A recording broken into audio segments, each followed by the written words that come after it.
1977 में समंदर के अंदर दो बहुत अजीब आवाजें रिकॉर्ड हुईं। इनको अमेरिका के एटमॉस्फेरिक एडमिनिस्ट्रेशन के रडार ने रिकॉर्ड किया था, लेकिन हैरानी की बात यह है कि यही सेम आवाजें 5000 किलोमीटर दूर दूसरे रडार्स में भी रिकॉर्ड हुईं। उस वक्त इन आवाजों को ब्लूप का नाम दिया गया और इन पर रिसर्च शुरू कर दी गई।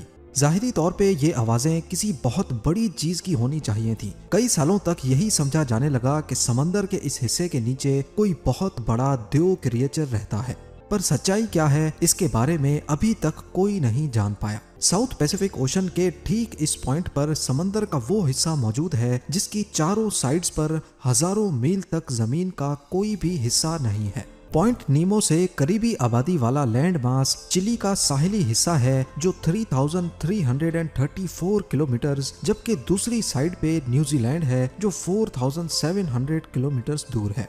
दुनिया से कटे रहने के बावजूद भी पॉइंट नीमो बेमकसद नहीं है। समंदर के इस हिस्से के नीचे इंसानों की वो इन्वेंशंस दबी हैं जिसके लिए कभी पैसा दरिया की तरह बहाया जाता था।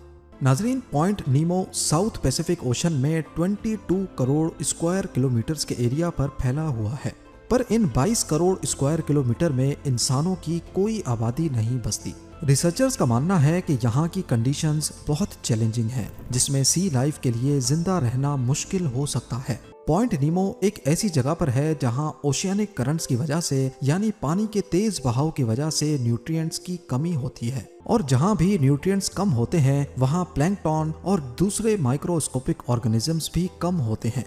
1992 में पहली बार एक कैनेडियन इंजीनियर ने पॉइंट नीमो को मुख्तलिफ मैथमेटिकल कैलकुलेशंस करके डिस्कवर किया। 9 सालों के बाद 2001 में पहली बार इसको रशियन स्पेस एजेंसी की तरफ से इस्तेमाल किया गया।